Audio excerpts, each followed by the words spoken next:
Hello बच्चों, last class में हमने types of atomic radius study किया था, जिसमें covalent radius, metallic radius and van der Waals radius हम स्टडी कर चुके हैं। अब उसी एटॉमिक साइज और रेडियस में नेक्स्ट पार्ट है effective nuclear charge, Z effective and shielding और स्क्रीनिंग इफेक्ट। ये इंपॉर्टेंट टॉपिक है क्योंकि पीरियोडिक टेबल के बहुत सारे कॉन्सेप्ट को अंडरस्टैंड करने में ये यूज में आने वाला है।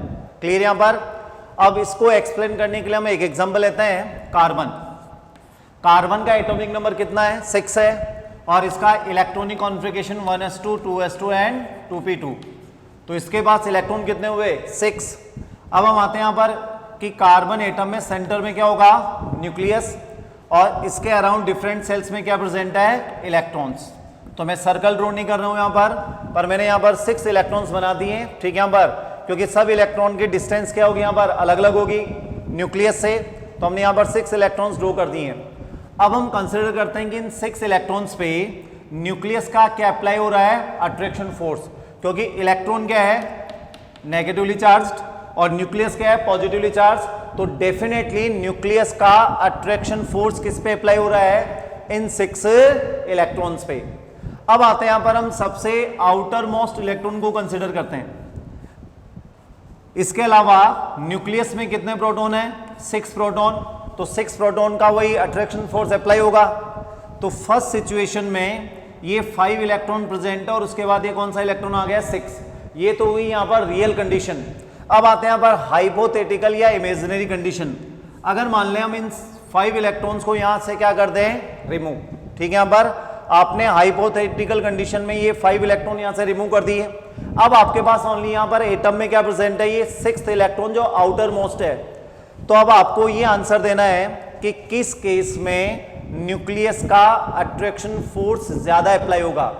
रियल सिचुएशन में जो केस फर्स्ट है जहां पर 5 इलेक्ट्रॉन्स प्रेजेंट है, और सेकेंड हाइपोथेटिकल सिचुएशन में जहां पर 5 इलेक्ट्रॉन आपने क्या कर दिए? एब्सेंट।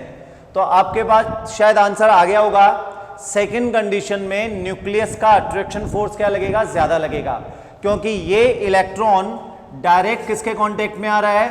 न्यूक्लियस के। क्लियर यहां पर? तो अगर मान लीजिए हम रियल कंडीशन की बात करें जहां पर 5 इलेक्ट्रॉन प्रेजेंट है, तो ये 5 इलेक्ट्रॉन क्या कर रहे हैं? इस आउटर इलेक्ट्रॉन के लिए एक शील्ड या स्क्रीन का क्या कर रहे हैं? काम कर रहे हैं। क्लियर? यहां पर एक प्रोटेक्शन वॉल की तरह क्या कर रहे हैं? वर्क कर रहे हैं। इलेक्ट्रॉन स्टैटिक नहीं है, ये तो क्लियर है कि वही मूवेबल है सारे के सारे इलेक्ट्रॉन। तो जो इनर इलेक्ट्रॉन है क्या कर रहे हैं? शील्ड या प्रोटेक्ट कर रहे हैं किसको?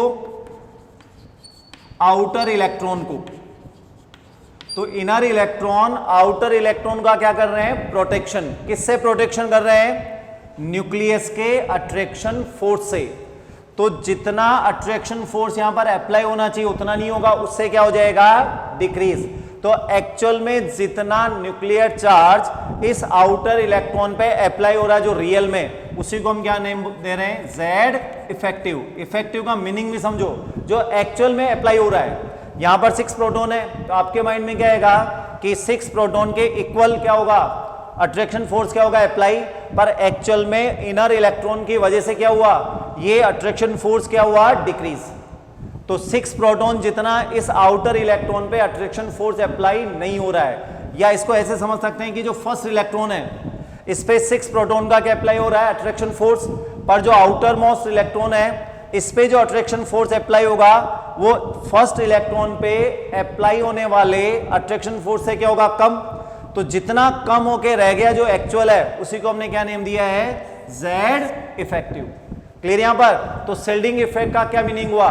अगर हम नॉर्मल वे में इसको एक्सप्लेन करें तो protection of outer electron, clear यहां पर, bye inner electron from attraction force applied by nucleus is called shielding effect. Clear यहां पर? तो सबसे पहले देखते हैं यहां पर कि अगर हम नॉर्मल लैंग्वेज में शिल्डिंग इफेक्ट या स्क्रीनिंग को डिफाइन करें, क्योंकि शिल्ड का अगर हम मीनिंग देखें तो प्रोटेक्शन ही होता है। शिल्ड का मतलब एक टाइप की क्या हो गई? वॉल हो गई। ठीक है, यहां पर स्क्रीन का मीनिंग भी क्या हुआ? एक टाइप की प्रोटेक्शन वॉल हो गई। ठीक है, यहां पर जो इस इलेक्ट्रॉन को न्यूक्लियस के अट्रैक्शन फोर्स से क्या करे? यहां पर प्रोटेक्ट। तो शिल्डिंग इफेक्ट को अगर हम नॉर्मल लैंग्वेज में डिफाइन करें तो क्या डेफिनेशन होगी? Protection of outer electron by inner electrons from attraction force of nucleus is called shielding effect. Clear है पॉइंट? तो इनर इलेक्ट्रॉन आउटर इलेक्ट्रॉन का क्या कर रहे हैं? प्रोटेक्शन कर रहे हैं न्यूक्लियस के अट्रैक्शन फोर्स से। उसी को हमने क्या बोला? शिल्डिंग इफेक्ट या स्क्रीनिंग इफेक्ट, जिसको हम सिग्मा से क्या करते हैं यहां पर? रिप्रेजेंट। अब आते हैं यहां पर, तो 6 प्रोटॉन के इक्वल इस पे अप्लाई नहीं हो रहा है अट्रैक्शन फोर्स, उससे क्या हो गया? डिक्रीज। तो रियल में जितना न्यूक्लियस का अट्रैक्शन फोर्स अप्लाई होगा, और न्यूक्लियस के अट्रैक्शन फोर्स को हम इंडिकेट किससे कर सकते हैं? Z से। क्लियर यहां पर? क्योंकि Z क्या है? नंबर ऑफ प्रोटॉन, और न्यूक्लियस का अट्रैक्शन फोर्स क्या है? नंबर ऑफ प्रोटॉन के इक्वल ही होगा। क्लियर यहां पर? तो जितना रियल न्यूक्लियर चार्ज इस पे अप्लाई होगा, उसी को आपने क्या नेम दे दिया? Effective nuclear charge. तो ये दोनों जो टर्म हो वो आपस में कनेक्टेड है। ठीक है? यहां पर आउटर इलेक्ट्रॉन की शिल्डिंग हुई, किससे हुई? इनर इलेक्ट्रॉन की वजह से। ठीक है? यहां पर तो जो एक्चुअल अट्रैक्शन फोर्स है वो क्या हो गया? डिक्रीज। जितना अप्लाई यहां जहां जो हमें ऑब्जर्व हो रहा है या जो हमें दिखाई दे रहा है कि कार्बन के एटम में 6 प्रोटॉन है, तो 6 प्रोटॉन का क्या अप्लाई होगा? अट्रैक्शन फोर्स, पर वो क्या हो गया? डिक्रीज। और रियल में जितना Z अप्लाई हो रहा है, उसी को हमने क्या नेम दिया है? Effective nuclear charge. क्लियर यहां पर? तो ये हुई नॉर्मल वे में डेफिनेशन। अब हम आते हैं यहां पर बुक इस डेफिनेशन पे। ठीक है? यहां पर कि बुक में क्या डेफिनेशन दी हुई है? तो शिल्डिंग इफेक्ट और Z इफेक्टिव की डेफिनेशन क्या होगी? Decrease in attraction force on outer electron exerted या exerted or applied by nucleus due to presence of inner electrons is known as shielding effect sigma।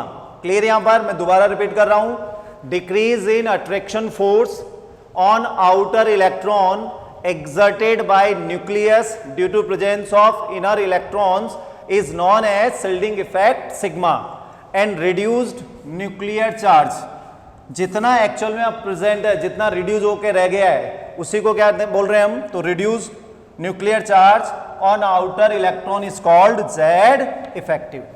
Clear ये point? तो यहां पर Z effective और shielding effect आपस में क्या हुए? यहां पर कनेक्टेड है। क्लियर हो गया? यहां पर आउटर इलेक्ट्रॉन पे अट्रैक्शन फोर्स क्या हो रहा है? डिक्रीज इनर इलेक्ट्रॉन के कारण, उसको तो हमने क्या नेम दिया? Shielding effect. और जितना एक्चुअली या रियलिटी में अप्लाई हो रहा है, उसको क्या नेम दिया हमने? Z effective. डेफिनेशन के बाद हम आते हैं कैलकुलेशन ऑफ Z इफेक्टिव। तो Z इफेक्टिव को मैथमेटिकली हम कैलकुलेट कैसे करेंगे? Z minus sigma. Z क्या है? एटॉमिक नंबर, और ये एटॉमिक नंबर किसके इक्वल है? Number of proton. तो जो न्यूक्लियस चार्ज हो किसके इक्वल होगा? नंबर ऑफ प्रोटॉन के। अब शिल्डिंग की वजह से क्या हुआ? सिग्मा किसको इंडिकेट कर रहा है? Shielding effect.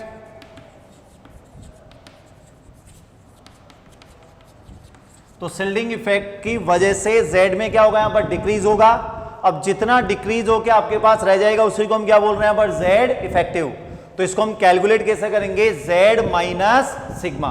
तो आपके पास जो रिड्यूस्ड Z होगा, उसी को हमने क्या नेम दे दिया है? Z effective. अब एटॉमिक नंबर फाइंड आउट करने में तो कोई प्रॉब्लम नहीं है, इलेक्ट्रॉनिक कॉन्फ़िगरेशन से हम इजीली Z को फाइंड आउट कर लेंगे। अब हमें यहां पर जो मेनली वैल्यूज देखनी हो, किसकी देखनी है? यहां पर शिल्डिंग इफेक्ट की। ठीक है? यहां पर तो अब हम डिस्कस करते हैं शिल्डिंग इफेक्ट को।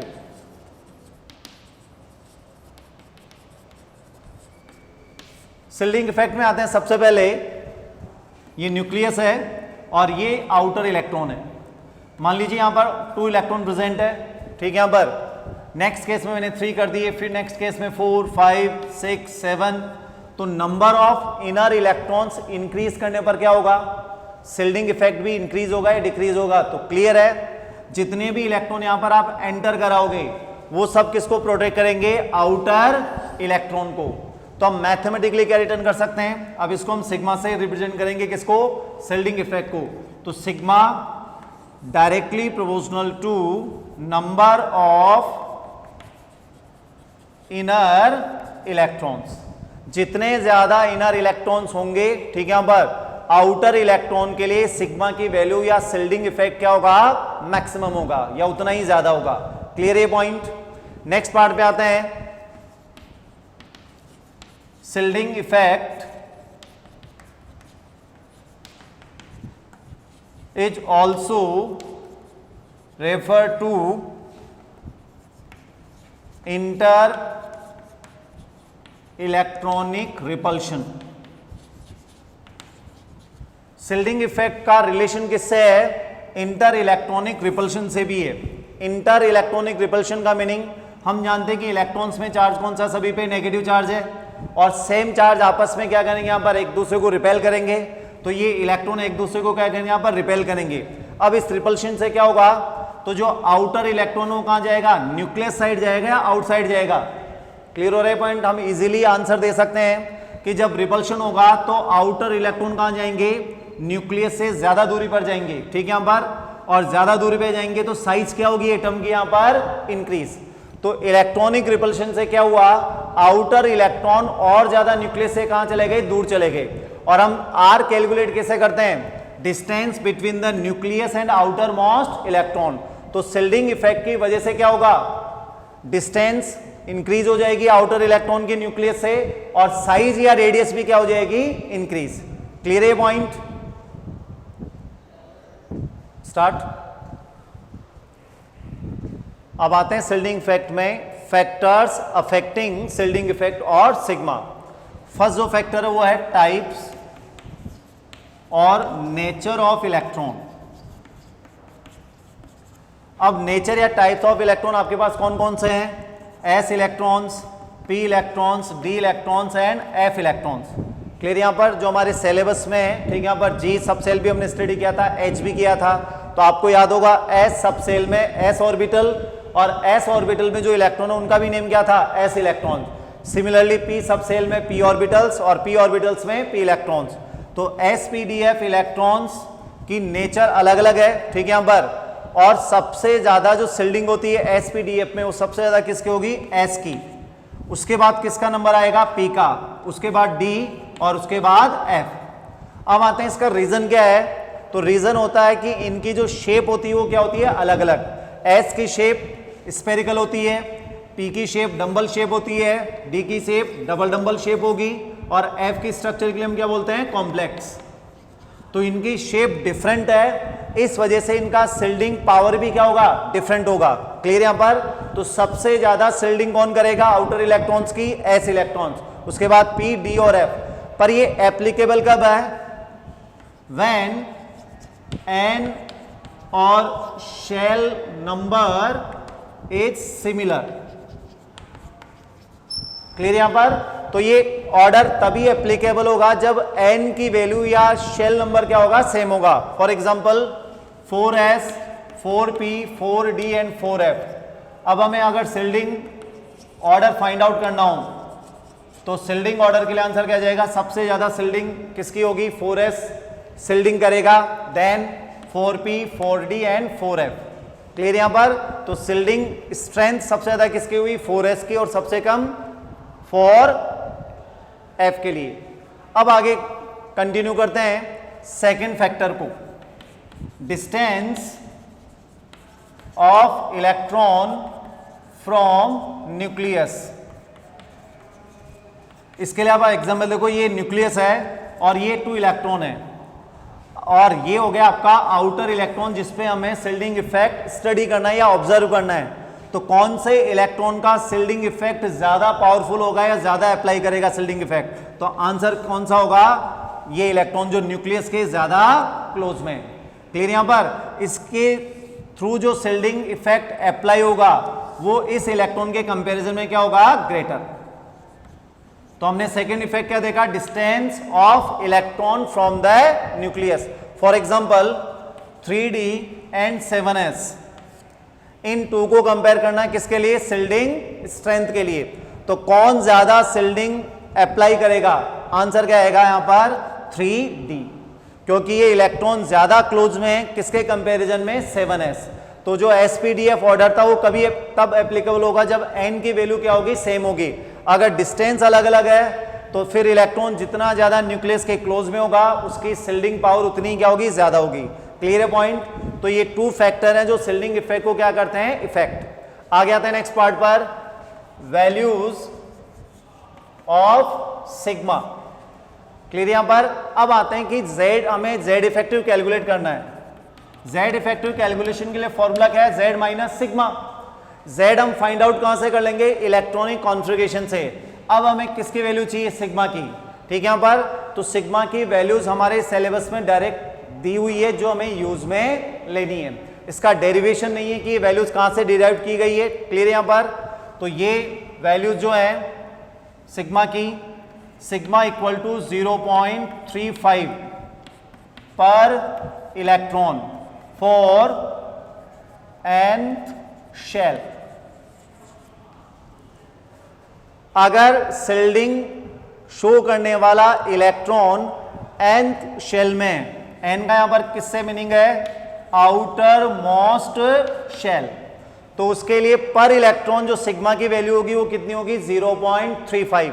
नेक्स्ट आते हैं, सिग्मा इक्वल टू 0.85 पर इलेक्ट्रॉन फॉर n-1, और n-1 को हमने नेम क्या दिया था, पेनल्टी मेट शेल। तो अगर शिल्डिंग शो करने वाला इलेक्ट्रॉन n-1 या पेनल्टी मेट शेल में, तो पर इलेक्ट्रॉन वैल्यू कितनी होगी, 0.85 एंड सिग्मा इक्वल टू 1 पर electron for remaining electrons like n-2, n-3 and so on. Clear है यहां पर। तो रिमेनिंग जितने भी इलेक्ट्रॉन्स हैं, इनर इलेक्ट्रॉन्स हैं, ठीक है यहां पर, n-2 के हों, n-3 के हों, ठीक है यहां पर, उनके लिए पर इलेक्ट्रॉन वैल्यू कितनी होगी यहां पर, 1। तो ये सिग्मा की 3 वैल्यूज हमें यूज में लेनी है, किसके लिए, Z इफेक्टिव की कैलकुलेशन के लिए। Sigma equal to 0.35 outermost electron की शिल्डिंग के लिए, ठीक है यहां पर। पेनल्टी मेट के लिए जो शिल्डिंग इफेक्ट होगा वो होगा 0.85, और रिमेनिंग इनर इलेक्ट्रॉन्स के लिए सिग्मा की वैल्यू होगी 1 पर इलेक्ट्रॉन। क्लियर है पॉइंट। अब हम आते हैं कैलकुलेशन ऑफ Z इफेक्टिव। तो क्वेश्चन है, calculate Z effective in following for outer most electron. तो हमें आउटर मोस्ट इलेक्ट्रॉन के लिए Z इफेक्टिव कैलकुलेट करना है, और फर्स्ट एग्जांपल है लिथियम। अब लिथियम के लिए देखें तो सबसे पहले एटॉमिक नंबर कितना है, 3, और इसका electronic configuration 1s2 and 2s1। अब इसका अगर हम डायग्राम बनाएं बेटर एक्सप्लेनेशन के लिए, तो ये न्यूक्लियस हो गया, ये फर्स्ट इलेक्ट्रॉन ले लेते हैं, ये सेकंड और ये थर्ड, टोटल इलेक्ट्रॉन कितने हैं, 3 है। अब हमें जो कैलकुलेशन करनी हो किसके लिए करनी है, आउटर मोस्ट इलेक्ट्रॉन के लिए, अकॉर्डिंग टू क्वेश्चन। कैलकुलेशन हम किसी भी इलेक्ट्रॉन के लिए कर सकते हैं Z इफेक्टिव की। तो अगर यहां पर अगर लिथियम में देखें तो ये आउटर मोस्ट इलेक्ट्रॉन और न्यूक्लियस के बीच में कितने इलेक्ट्रॉन्स हैं, 2 इलेक्ट्रॉन्स।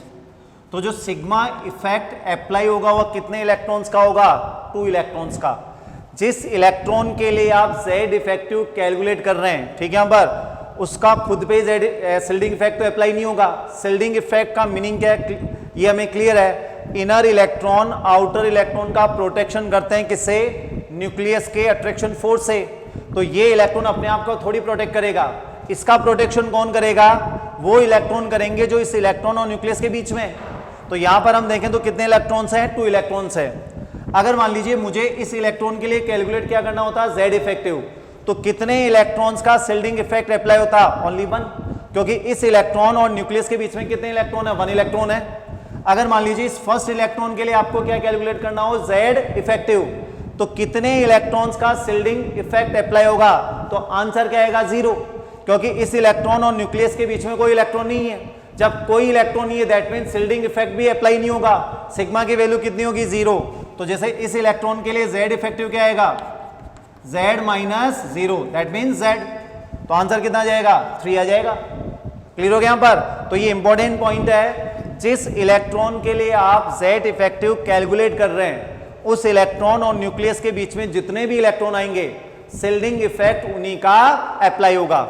मान लीजिए अगर इलेक्ट्रॉन आउटर साइड में दिया गया हो, जैसे अगर एक इलेक्ट्रॉन यहां गिवन होता है इसी में, तो फिर क्या करते हैं हम, इस इलेक्ट्रॉन का शिल्डिंग इफेक्ट अप्लाई नहीं होगा, ओवरऑल जो इसके अलावा इलेक्ट्रॉन वो 3 है, पर शिल्डिंग इफेक्ट तो किसका अप्लाई होगा, जो उस इलेक्ट्रॉन और न्यूक्लियस के बीच में आ रहे हैं। क्लियर यहां पर, उससे आउटर इलेक्ट्रॉन जो है उसका भी शिल्डिंग इफेक्ट अप्लाई नहीं होगा। तो हमें आइडिया लगा है कि हमें जो कैलकुलेट करना है, ठीक है, यहां पर आउटर मोस्ट इलेक्ट्रॉन के लिए Z इफेक्टिव, तो इन 2 इलेक्ट्रॉन्स का शिल्डिंग इफेक्ट क्या होगा, अप्लाई होगा। फॉर्मूला आपके पास है Z effective equal to Z minus sigma. Z की वैल्यू कितनी है आपके पास, 3 है, माइनस सिग्मा। अब हम सिग्मा को यहां साइड में कैलकुलेट कर लें। सिग्मा को अगर हम कैलकुलेट करें तो सबसे पहले देखो ये आउटर मोस्ट शेल कौन सा है, 2 है, और ये कौन सा हुआ, पेनल्टी मेट, क्योंकि आउटर मोस्ट के जस्ट बाद वाला जो आएगा वो कौन सा होगा, n-1 होगा। n की वैल्यू यहां पर 2 है।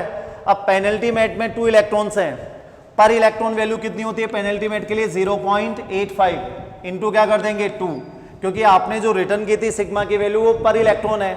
तो पेनल्टी मेट शेल में जितने भी इलेक्ट्रॉन प्रेजेंट हैं उनका शिल्डिंग इफेक्ट क्या होता है, 0.85 पर इलेक्ट्रॉन। क्लियर यहां पर, इसको सॉल्व करने पर कितना आ जाएगा, ये 1.7, तो 3 माइनस 1.7, आंसर इज 1.3। क्लियर हो गया यहां पर। अब Z इफेक्टिव 1.3, इसका मीनिंग क्या हुआ, इसका मीनिंग ये है अगर हम Z इफेक्टिव स्टडी नहीं करते और मैं आपसे बोलता कि आउटर मोस्ट इलेक्ट्रॉन पर कितने प्रोटॉन का अट्रैक्शन फोर्स अप्लाई हो रहा था, आप आंसर कह देते कि जो अट्रैक्शन फोर्स अप्लाई हो रहा है न्यूक्लियस का वो 3 प्रोटॉन के क्या है, इक्वल है, क्योंकि यहां पर न्यूक्लियस में 3 प्रोटॉन है। एटॉमिक नंबर लिथियम का कितना है, 3 है, पर इनर्ट शेल इलेक्ट्रॉन्स के शिल्डिंग इफेक्ट से ये क्या हो गया है, डिक्रीज, और डिक्रीज होके कितना रह गया है, जैसे न्यूक्लियस में ओनली प्रोटॉन कितने हो, 1.3, ठीक है यहां पर।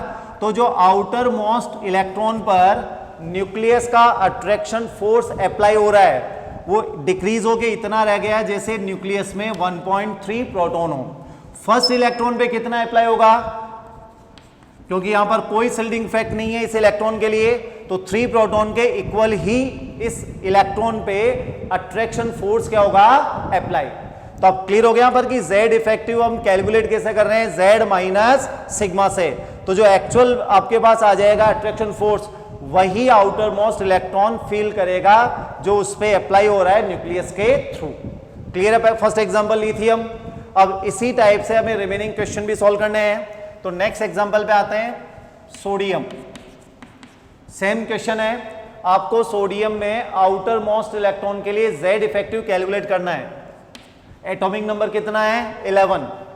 तो सबसे पहले तो हम इलेक्ट्रॉनिक कॉन्फ़िगरेशन रिटर्न करें 1s2 और कंप्लीट करना पड़ेगा, क्योंकि हमें ये देखना कि कौन से इलेक्ट्रॉन कहां पर प्रेजेंट है। तो 1s2, 2s2, 2p6 and 3s1, total 11 electron है। हम आउटर मोस्ट के लिए क्या कर रहे हैं, कैलकुलेट, दैट मीन्स कितने इलेक्ट्रॉन्स का सिग्मा अप्लाई होगा, 10 इलेक्ट्रॉन्स का। क्लियर यहां तक सबके। अब हम क्वेश्चन सॉल्व करना स्टार्ट करते हैं। Z इफेक्टिव 11 माइनस सिग्मा, तो सबसे पहले आप सिग्मा कैलकुलेट करें। सबसे पहले आते हैं आउटर मोस्ट शेल 3 है, ठीक है, यहां पर उसमें 1 इलेक्ट्रॉन है, वही आउटर मोस्ट है। अब आते हैं यहां पर 2 क्या हुआ, अगर ये n है तो ये n-1 और ये रिमेनिंग इनर इलेक्ट्रॉन्स में आ जाएंगे। तो n-1 में कितने इलेक्ट्रॉन है, 8, पर इलेक्ट्रॉन वैल्यू कितनी है, 0.85 इंटू क्या कर देंगे 6, प्लस अब अलग अलग शेल के इलेक्ट्रॉन्स के लिए वो सिग्मा क्या होगा, एडिटिव होगा। तो अब आते हैं यहां पर कि रिमेनिंग जितने भी इलेक्ट्रॉन्स हैं इनर्ट शेल में उनके लिए पर इलेक्ट्रॉन सिग्मा होता है 1, तो प्लस क्या कर देंगे 2। इसको सॉल्व करने पर ये कितना आ जाएगा, 6.8 प्लस 2 8.8। तो अब आपके पास सिग्मा की वैल्यू आ गई, तो केवल हमें मैथमेटिकल पार्ट सॉल्व करना है। 11 minus 8.8, so answer is 2.2।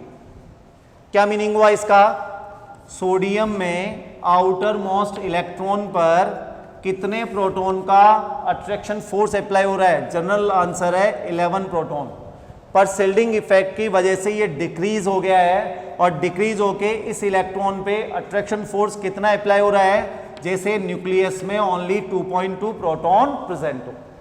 Clear यहां पर, तो डिक्रीज होके जो एक्चुअल में अप्लाई हो रहा है वही क्या है यहां पर, Z इफेक्टिव, या रियल अट्रैक्शन फोर्स जो ये फील कर रहा है आउटर मोस्ट इलेक्ट्रॉन वही क्या है, Z इफेक्टिव। तो क्लियर है कैलकुलेशन, अब इसमें डाउट नहीं आना चाहिए, क्योंकि सेम वे में रिमेनिंग एलिमेंट्स के लिए भी हम क्या कर सकते हैं, कैलकुलेट। तो नेक्स्ट एग्जांपल मैं आपको दे रहा हूं पोटेशियम के लिए। ठीक है, यहाँ पर एटॉमिक नंबर कितना है 9। अब आपको पोटेशियम के लिए आउटर मोस्ट इलेक्ट्रॉन के लिए Z इफेक्टिव क्या करना है, कैलकुलेट। तो आप वीडियो पॉज करो, पहले अपनी नोटबुक में क्वेश्चन क्या करो यहाँ पर कंप्लीटली सॉल्व करो, और फिर वीडियो को रन करके देखें कि हमारा आंसर राइट है या रॉन्ग है। ठीक है, यहाँ पर अब डायरेक्ट आपको कॉपी पेस्ट वाला वर्क नहीं करना है, ये क्लासरूम वर्क मैंने आपको दिया है पोटेशियम के लिए, तो वीडियो पॉज करके पहले सॉल्व करना है और उसके फेयर कॉपी में ही सॉल्व करना है, उसके बाद फिर इसका सॉल्यूशन देखना है। तो अब आते हैं इसके सॉल्यूशन पर। सबसे पहले आते हैं electronic configuration 1s2 2s2 2p6 3s2 3p6 4s1। अब आते हैं आउटर मोस्ट इलेक्ट्रॉन कौन सा हुआ 4s1। टोटल इलेक्ट्रॉन कितने 19 और ये आउटर मोस्ट है, तो टोटल 18 इलेक्ट्रॉन्स का सिग्मा इफेक्ट या शिल्डिंग इफेक्ट क्या होगा अप्लाई। अब हम सॉल्व करें, Z effective equal to 19 minus sigma. अब हमें सिग्मा के लिए वैल्यू फाइंड आउट करनी है। n की वैल्यू कितनी है 4, तो 3 क्या हो जाएगा n माइनस 1, और रिमेनिंग किस में आ जाएंगे इनर इलेक्ट्रॉन्स में। तो n माइनस 1 में इलेक्ट्रॉन 8 है, तो 0.85 इंटू 8 प्लस, अब जितने भी इनर इलेक्ट्रॉन्स हैं उनके लिए पर इलेक्ट्रॉन सिग्मा की वैल्यू होती है 1, तो 10 इंटू 1 कितना जाएगा 10, ये 6.8 आ गया था, plus 10 16.8, so Z effective 19 minus 16.8, so answer is 2.2। Clear. यहां पर सोडियम में भी आंसर क्या आ रहा था 2.2 और यहां भी आंसर क्या आ रहा है 2.2। अब यहां इसको थोड़ा और स्टडी करते हैं। ये 18 इलेक्ट्रॉन्स है और ये 19th इलेक्ट्रॉन ये रहा। ठीक है, यहां पर अब मैं आपसे अगर पोटेशियम और सोडियम मैं क्वेश्चन पुटअप करूं कि कौन से आउटर मोस्ट इलेक्ट्रॉन पे अट्रैक्शन फोर्स ज्यादा अप्लाई होगा न्यूक्लियस का, तो अगर हम ये Z इफेक्टिव और शिल्डिंग इफेक्ट स्टडी नहीं करते तो आपका आंसर ऑब्वियसली क्या होता पोटेशियम। आप आंसर क्या देते, पोटेशियम में 19 प्रोटॉन है और सोडियम में कितने प्रोटॉन है 11, तो डेफिनेटली किस में ज्यादा अट्रैक्शन फोर्स अप्लाई होगा आउटर मोस्ट इलेक्ट्रॉन पर, तो हमारा आंसर क्या जाता पोटेशियम। पर जब हमने स्टडी कर लिया तो हमारे पास अब आंसर क्या आ रहा है, दोनों में आउटर मोस्ट इलेक्ट्रॉन पर जो अट्रैक्शन फोर्स अप्लाई होगा वो क्या होगा सेम ही होगा। क्लियर। यहां पर यहां भी 19 प्रोटॉन का अप्लाई नहीं होगा, ये डिक्रीज हो गए, कितने रह गए, जैसे न्यूक्लियस में प्रोटॉन 2.2 प्रोटॉन और यहां भी कितने प्रोटॉन का एक्चुअल में अप्लाई हो रहा है 2.2 प्रोटॉन। तो दोनों ही केस में सोडियम और पोटेशियम आउटर मोस्ट इलेक्ट्रॉन पे जो अट्रैक्शन फोर्स न्यूक्लियस का अप्लाई हो रहा है वो क्या हो रहा है सेम ही हो रहा है। और उसका रीजन क्या है, यहां पर 11 प्रोटॉन है, यहां पर कितने हैं 19, पर यहां सिग्मा की वैल्यू कितनी आई थी 8.8। ठीक है, यहां पर क्योंकि 10 इलेक्ट्रॉन्स थे, यहां पर सिग्मा कितना आ रहा है 18 इलेक्ट्रॉन्स के लिए 16.8। क्लियर हो यहां पर, तो दैट मीन्स ये वैल्यू क्या आ गई कांस्टेंट, वहां भी 2.2 है और यहां भी 2.2 है, क्योंकि Z जितना इंक्रीज हुआ उतना इंक्रीज क्या हो गया सिग्मा। तो दोनों अगर सेम वे में इंक्रीज हो रहे हैं तो दोनों का डिफरेंस क्या आ जाएगा सेम ही आ जाएगा। क्लियर हो गया ना। यहां पर सोडियम से पोटेशियम तक जब हम गए तो जितना Z इंक्रीज हुआ उतना ही इंक्रीज क्या हो गया सिग्मा, इसलिए Z माइनस सिग्मा जो आपके पास आ रहा है वो क्या आ रहा है दोनों में सेम ही आ रहा है। क्लियर यहां पर, तो ये कैलकुलेशन किसमें हो गई पोटेशियम में। अब हम आते हैं next example rubidium. Atomic number कितना होगा 37। एक्चुअल में अभी तक हमने लिथियम सोडियम और पोटेशियम के लिए किया यहां पर कैलकुलेट। तो लिथियम के लिए वैल्यू कितनी आ रही थी यहां पर 1.3, सोडियम के लिए 2.2 और पोटेशियम के लिए भी 2.2। तो एक्चुअल में हम यहां पर क्या कर रहे हैं, डाउन द ग्रुप जाने पर Z इफेक्टिव में क्या चेंज आएंगे ये स्टडी कर रहे हैं। तो पोटेशियम के जस्ट बिलो कौन सा एलिमेंट है रुबिडियम, तो अब इसके लिए कैलकुलेट करते हैं। तो सबसे पहले वही क्या रिटर्न करेंगे हम, complete electronic configuration 1s2 2s2 2p6 3s2 3p6 4s2 3d10 4p6 and 5s1। Clear. Outer most electron कौन सा है 5s1 और 1 इलेक्ट्रॉन ही है इसमें। तो इनर इलेक्ट्रॉन्स कितने हैं जिनका आउटर मोस्ट इलेक्ट्रॉन पर शिल्डिंग इफेक्ट अप्लाई होगा, तो आपके पास आंसर आ गया यहां पर सिग्मा यहां पर जो अप्लाई होगा वो 36 इलेक्ट्रॉन्स का। क्लियर यहां पर। अब आते हैं आउटर मोस्ट शेल कौन सा है, 5 है, तो 4 के लिए आंसर क्या आ जाएगा, ये हुआ पेनल्टीमेट। और इसके बाद जितने भी इलेक्ट्रॉन्स वो किस में आ जाएंगे, इनर इलेक्ट्रॉन्स में। तो अब हम सॉल्व करना स्टार्ट करें। Z effective equal to 37 minus sigma. अब हम सिग्मा सॉल्व करते हैं, तो फोर्थ शेल पेनल्टीमेट है 0.85 इंटू 8 प्लस, अब हम आते हैं यहाँ पर टोटल इनर इलेक्ट्रॉन्स कितने हैं, ठीक है यहाँ पर, और इनर इलेक्ट्रॉन कौन सा आएंगे, जो थर्ड शेल, सेकंड शेल और फर्स्ट शेल में प्रेजेंट है।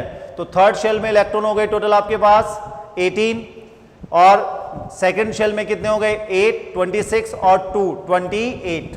28 को मल्टीप्लाई किससे करेंगे, 1 से, तो सिग्मा कितना आ जाएगा 28। 0.85 इंटू 8, ये कैलकुलेशन में कितना आ जाएगा 6.8 प्लस 28, तो ये 34.8। क्लियर यहां पर। So Z effective equal to 37 minus 30.8, so answer is 2.2। तो रुबीडियम में भी जो आउटर मोस्ट इलेक्ट्रॉन पर न्यूक्लियर चार्ज अप्लाई होगा वो प्रीवियस वन पोटेशियम और सोडियम के क्या होगा, इक्वली होगा। तो रुबीडियम में भी Z इफेक्टिव कितना आ गया 2.2। क्लियर है यहां पर। तो अब हम बहुत इजीली कैलकुलेट कर सकते हैं, ठीक है यहां पर। सिग्मा आपको जनरली क्वेश्चंस में मिल जाएगा सॉल्व करने के लिए। Z हमें इलेक्ट्रॉनिक कॉन्फ़िगरेशन से क्या करना है, फाइंड आउट करना है, पर सिग्मा की वैल्यू क्या होगी ये हमें पता होना चाहिए। आउटर मोस्ट शेल वाले इलेक्ट्रॉन्स के लिए डिफरेंट वैल्यू है, पेनल्टीमेट के लिए डिफरेंट है, और रिमेनिंग के लिए अलग ही वैल्यू। क्लियर यहां पर। अब हम सीजियम के लिए आते हैं। एटॉमिक नंबर है 55 और इसका electronic configuration 1s2 2s2 2p6 3s2 3p6 4s2 3d10 4p6 5s2 4d10 5p6 and 6s1। Clear यहां पर। तो ये हुआ इसका कंप्लीट इलेक्ट्रॉनिक कॉन्फ़िगरेशन। अब आते हैं आउटर मोस्ट इलेक्ट्रॉन कौन सा हुआ 6s1। तो अगर ये n है, आउटर मोस्ट शेल 6 है, तो ये क्या हो जाएगा n-1, और ये रिमेनिंग क्या हो जाएंगे इनर इलेक्ट्रॉन्स। अब आते हैं कि सिग्मा यहां पर कितने इलेक्ट्रॉन्स का अप्लाई होगा। तो ओवरऑल इलेक्ट्रॉन 55 है, आप 55th इलेक्ट्रॉन के लिए कैलकुलेट कर रहे हैं, तो न्यूक्लियस और इस 55th इलेक्ट्रॉन के बीच में कितने इलेक्ट्रॉन है टोटल 54 इलेक्ट्रॉन्स। तो अब हम Z इफेक्टिव कैलकुलेट करें 55 माइनस सिग्मा। अब सिग्मा कैलकुलेट करते हैं, तो पेनल्टीमेट में इलेक्ट्रॉन कितने हुए 8, क्योंकि आउटर मोस्ट में तो एक ही इलेक्ट्रॉन है और उसी के लिए हमें कैलकुलेशन करनी है, तो 8 इंटू 0.85 प्लस, अब हम काउंट कर रहे हैं किसको, रिमेनिंग इनर इलेक्ट्रॉन्स को। तो 4 में कितने हो गए टोटल 18, ठीक है। यहां पर थर्ड शेल में भी कितने हो गए 18, तो ये हो गए 36, और 36 और ये टोटल कितने हुए 10, तो 46। इसको सॉल्व करने पर कितना जाएगा 8 इंटू 0.85 6.8 प्लस 46, क्लियर यहां पर, और 46 प्लस 6.8 54.8। क्लियर यहां पर। अब हम इजी वे में कैलकुलेट कर सकते हैं 55 Z effective equal to 55 minus 54.8, so answer is 2.2। तो यहां भी आंसर क्या आ रहा है Z इफेक्टिव के लिए 2.2। क्लियर यहां पर। तो सोडियम, पोटेशियम, रुबीडियम और सीजियम, इन सब के लिए Z इफेक्टिव की वैल्यू क्या आ रही है यहां पर, सेम ही आ रही है, दैट इज 2.2। तो 6.8 प्लस 46 ये कितना हो जाएगा 52.8। तो अब हम Z इफेक्टिव इजीली कैलकुलेट कर सकते हैं 55 माइनस 52.8, सो आंसर इज 2.2। तो अगर हम देखें तो यहां भी आंसर क्या आ रहा है 2.2। तो अगर हम ग्रुप 1 को स्टडी करें Z इफेक्टिव के लिए, lithium, sodium, potassium, rubidium and caesium, तो इसके लिए वैल्यू कितनी आ रही है 1.3, और रिमेनिंग एलिमेंट्स के लिए वैल्यू कितनी आ रही है 2.2।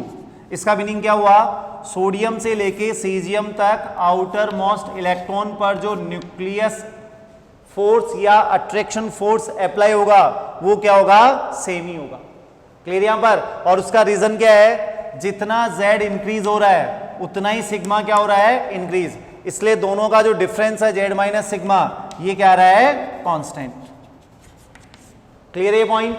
तो ये हमें कैलकुलेशन से पता लगा कि डाउन द ग्रुप जाने पर Z इफेक्टिव में क्या वेरिएशन आ रहा है, इंक्रीज है, डिक्रीज है या कांस्टेंट है। तो आंसर आपके पास आ गया कांस्टेंट। क्लियर है पॉइंट? अब हम आते हैं यहां पर periodicity in Z effective in A group. तो डाउन द ग्रुप जाने पर Z इफेक्टिव में क्या वेरिएशन है। पीरियोडिसिटी का मीनिंग कि इंक्रीज होगी वैल्यू या डिक्रीज।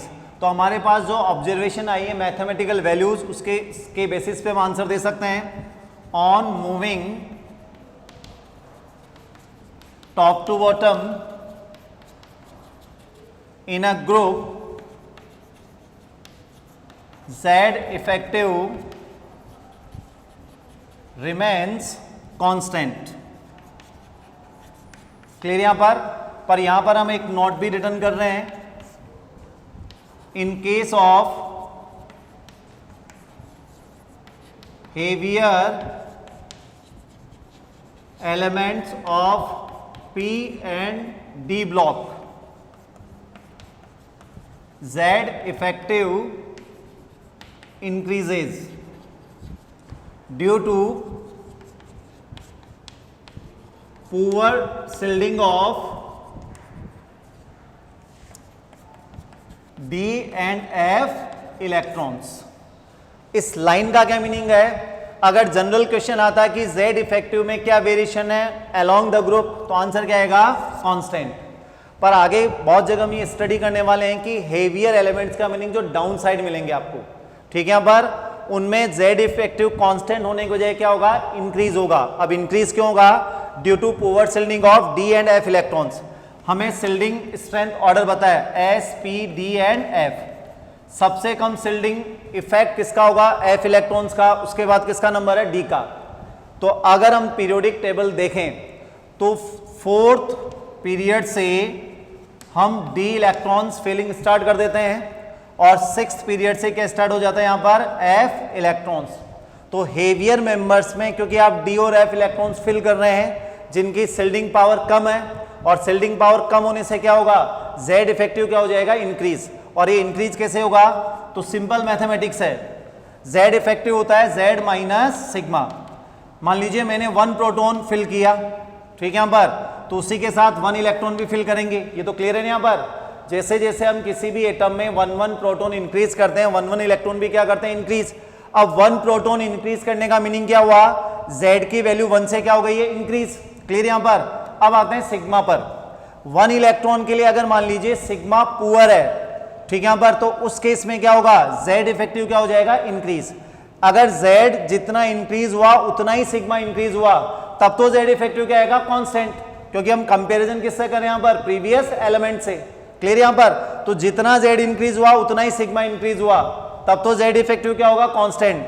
पर सिग्मा अगर मान लीजिए Z जितना इंक्रीज नहीं हुआ है या सिग्मा की वैल्यू लो है, किससे, Z से, तो उस केस में क्या होगा, Z इफेक्टिव कांस्टेंट नहीं होगा, Z इफेक्टिव क्या हो जाएगा, इंक्रीज। तो ये लाइन उसी से रिलेटेड है कि P और D ब्लॉक के हेवियर एलिमेंट्स में Z इफेक्टिव की वैल्यू क्या होती है, इंक्रीज। और उसका रीजन क्या है कि जो यहाँ पर फिल होने वाले इलेक्ट्रॉन है D और F, उनकी शिल्डिंग पावर क्या होती है, बहुत लो होती है। तो ये उतना शिल्ड नहीं कर पाते, अगर प्रोटेक्शन कंप्लीट नहीं कर पाएंगे तो Z इफेक्टिव क्या हो जाएगा, इंक्रीज। और जनरल क्वेश्चन आए कि Z इफेक्टिव का ग्रुप में क्या वेरिएशन है, तो आंसर है कांस्टेंट। Clear, got it?